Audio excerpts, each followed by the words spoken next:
Welcome back to Zuko Builds. I guess I got a little carried away and forgot to shoot an intro, but we're making an outdoor bench that's pretty much identical in design to last week's outdoor chair video. Please excuse the intro or lack thereof, but let's go ahead and hop right into it. If you guys hear the loud noises in the background, please excuse me. There's a bunch of construction still happening, and I'm gonna warn you guys every time. But like I said in the intro, this is the exact same design as last week's video with the outdoor lounge chair. The only difference would be the length or the seating portion. Of course, this is a bench, so it'll be however wide you want it. I made mine about 4 feet wide. Make yours to whatever dimensions you want. So I have everything cut out. Didn't bother showing you guys because it's the same thing as last week. So now I'll go ahead and get sanded. Of course, mask up. I really recommend these RZ masks. They're not sponsoring me by any means, but I had a little knockoff one before, and I would take this off. Sorry about that. Loud noises. But I would take this off and blow my nose, and there'd still be sawdust everywhere. So check out RZ masks. They're fantastic. I'm gonna stop because there's a lot of loud noises. Let's get back to it. So as I was saying before, I was rudely interrupted by the construction site in my pretty much backyard. I really do recommend getting a quality mask, and you don't have to break the bank and get some crazy respirator.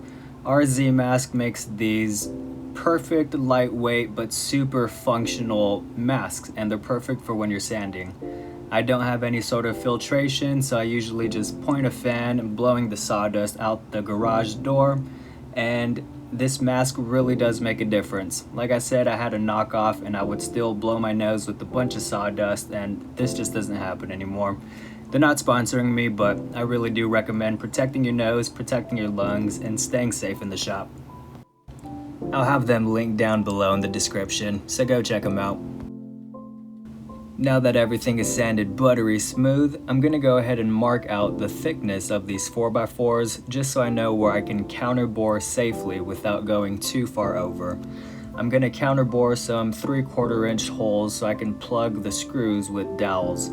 Since these are 4x4s, I didn't want to just get a 6-inch screw to make sure that it was a nice and secure joint.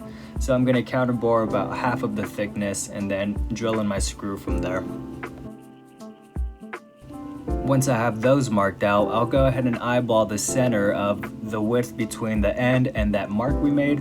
This is because I'm gonna drill counterbores on either corner. That way I have the center free for when we fasten the backrest. I can just drill those screws directly on that center line. You'll see what I mean later on. Then I'm just taking my Forstner bit and using some tape to use as a depth gauge. This is going to be about halfway, and once again, I'm just eyeballing this. Next, I'm just going to drill on opposing corners, making sure to keep clear of that center line so I can fasten screws through that center later on.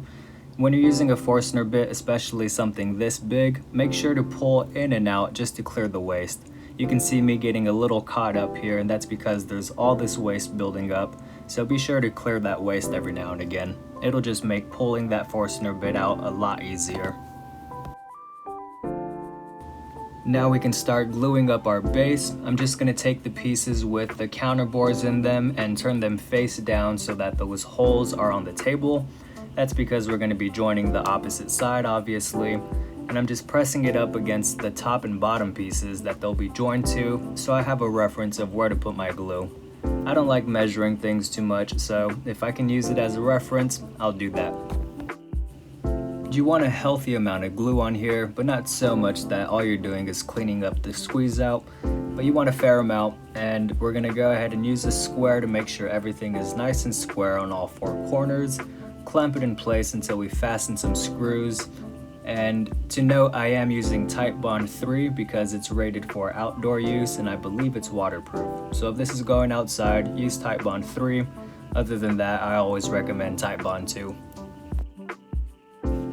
I went ahead and let that glue cure for about 5 minutes. Even though they're in clamps, I just want the glue to start to harden before I do anything to them. And I'm using the tip of the Forstner bit as basically a center punch. So I'll put the tip of my screw in that center point and go ahead and fasten that down. And I am using 3-inch screws for this project, and if you go halfway in with your Forstner bit for the counterbores, that should be plenty to give you enough bite.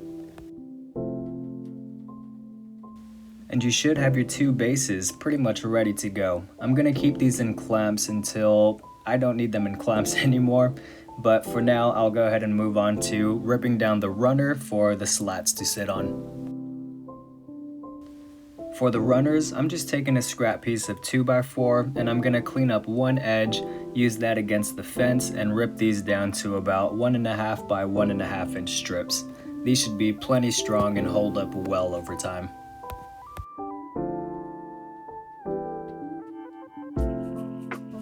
Now we can go ahead and start working on our backrest. This is what it'll look like if it's flipped upside down, and this will be the top of the backside.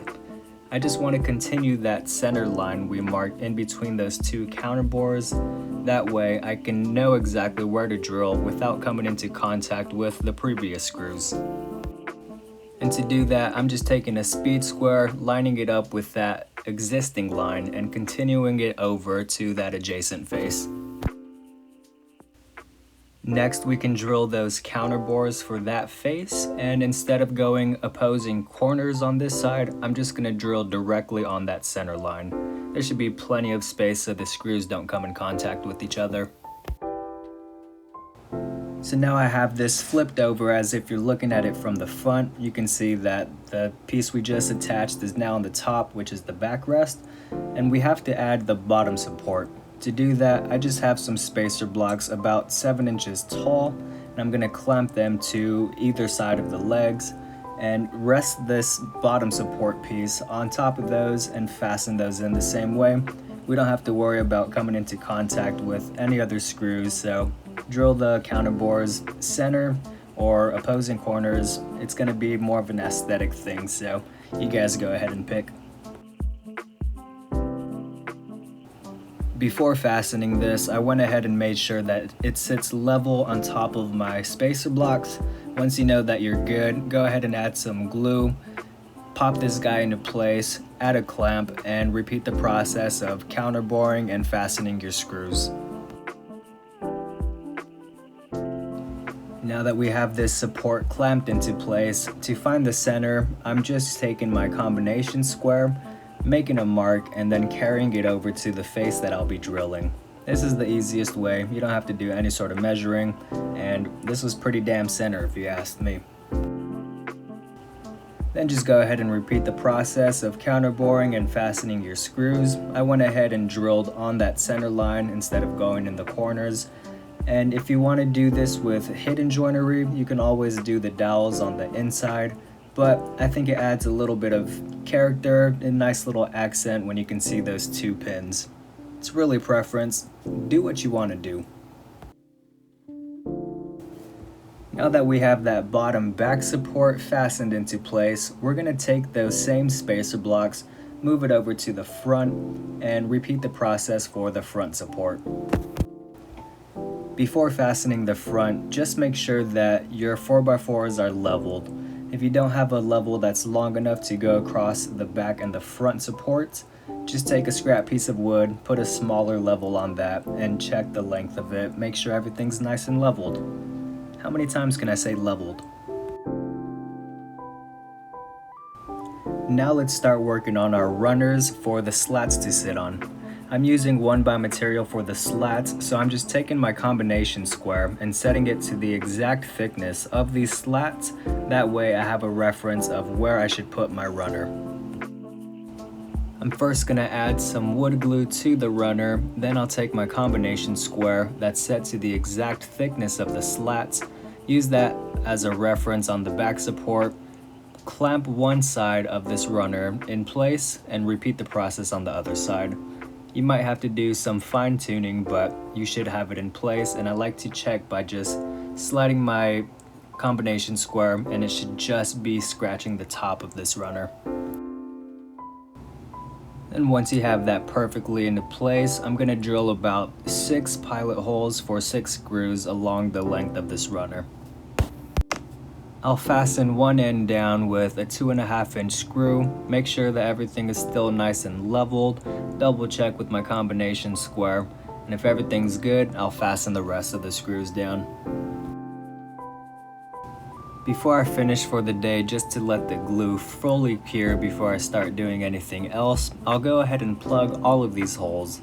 I'm using 3/4 inch dowels. You can use whatever size you want. I use 3/4 inch so I can get my drill bit in there nice and deep to fasten those screws. Just adding some wood glue, hammering in the dowel, and cutting it flush. I'll sand the rest tomorrow, clean everything up before staining it. Noise all day, just bang, bang, bang. I guess I'm doing the same thing, but it's annoying when you're shooting a video. All right. Okay guys, it's a new day. Now we gotta cut out all the slats. I like to save these for last so I get the exact measurement. And these came out to a little under 25.5, like 25 and 7/16. So I'll go ahead and cut 8 of these, and the 9th piece we'll cut about an inch strip for either side to completely fill it. So everything's nice and flush. Let's hop right into that. So like I said, I'm gonna cut out 9 of these slats, with that 9th one being cut to a specific dimension that I don't know yet. I'm just gonna measure once everything's cut out. And it's cases like these where I wish I had a miter set up so I can set up a stop block for all of these long cuts. I might get to that build soon. If you want to see that, let me know down in the comments below. I really need one, so I'm gonna make one. But if you guys want to see that, let me know. I then went ahead and laid all the slats on those runners just so I can get the measurement of what's left. Now, it was only about 2 inches, and if I was making this for somebody, I would have cut 2 1-inch strips, but since it's just going in my backyard, I cut a 2-inch piece out, and I'll just have the odd man out on the very end. I'm totally fine with that, but if you're making it for somebody, keep it symmetrical, cut 2 1-inch strips instead. Now let's go ahead and sand all of these slats down, and of course, I think this is a great time to just say thank you to everybody watching my videos.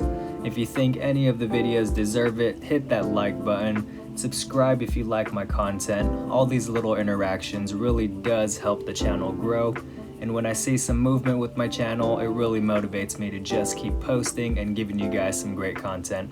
So thank you again, I appreciate all of you. So we're getting pretty close to being done with this build.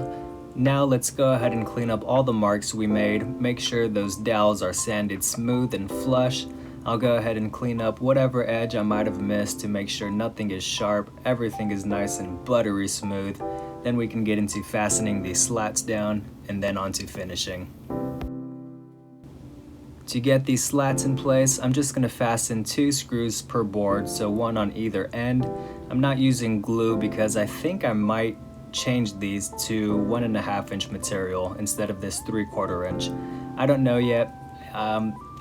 For some reason I feel like it might just bow over time from the weight, but we'll see. So I'm not gluing these in place. Here's a little quick tip for you. If you're fastening a bunch of screws in a line like this, I usually just place them all in the pilot hole ready to go. That way I can pick up my drill and knock them all out. I don't know if it's a mental thing, but it seems to just go way faster this way. And there you go guys. I think this is a super simple build. There's just a lot of different pieces, but any DIYer can do this. I'm gonna go ahead and stain and finish this up and take you guys to the outro.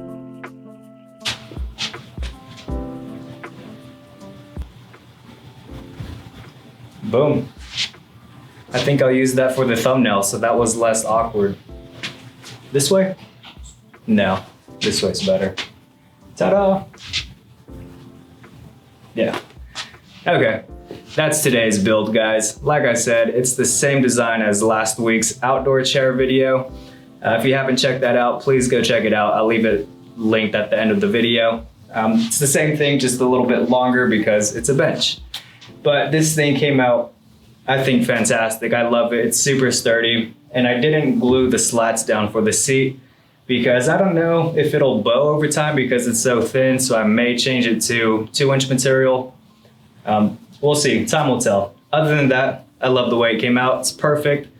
Let me know down in the comments below what you guys think. If you want to see more like B-roll of the finished product, just let me know. Till then, like, subscribe, Zuko Builds on Instagram. I'll see you guys next week.